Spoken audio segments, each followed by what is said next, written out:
ఈ షణ్ముఖోత్పత్తి వల్ల ఉపయోగాన్ని ఉపకారాన్ని పొందిన వాళ్ళు ఎంతమంది ఉన్నారో. నేను మొన్న కూడా గోపాలకృష్ణ గారికి ఒక సంగతి చెప్పాను. అంత గొప్ప షణ్ముఖోత్పత్తి నేను నా జీవితంలో ప్రత్యక్షంగా చూసా. దాని గొప్పతనం ఏమిటో ఈ విషయం రేపొద్దున్న తెలిసిన తర్వాత ఎందరో తల్లులు దీనివల్ల ఉపయోగం పొందిన వాళ్ళు కన్నుల నీరు పెట్టుకుని సంతోషంతో చెప్తారు యథార్థం నిజమేనని. మీకు నేను ఒక రహస్యం చెప్తాను. నేను ఆశ్చర్యపోయాను.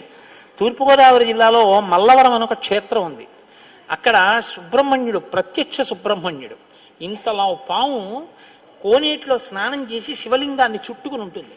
అది పిల్లలు పుట్టని వాళ్ళు వెళ్ళి నమస్కారం చేస్తే పిల్లలు పుట్టారు. డాక్టర్లు పిల్లలు పుట్టారని సర్టిఫై చేసిన వాళ్ళకి పుట్టారు. ముఖ్యమంత్రులు కూడా వెళ్ళారు పీఠాధిపతులు అక్కడికి. ఆ పాము కారణాంతరాల చేత శివలింగానికే తల కొట్టుకుని శరీరం వదిలింది. వదిలితే ఇప్పుడు అలాగే ప్రతిష్ఠ చేశారు. అక్కడ నేను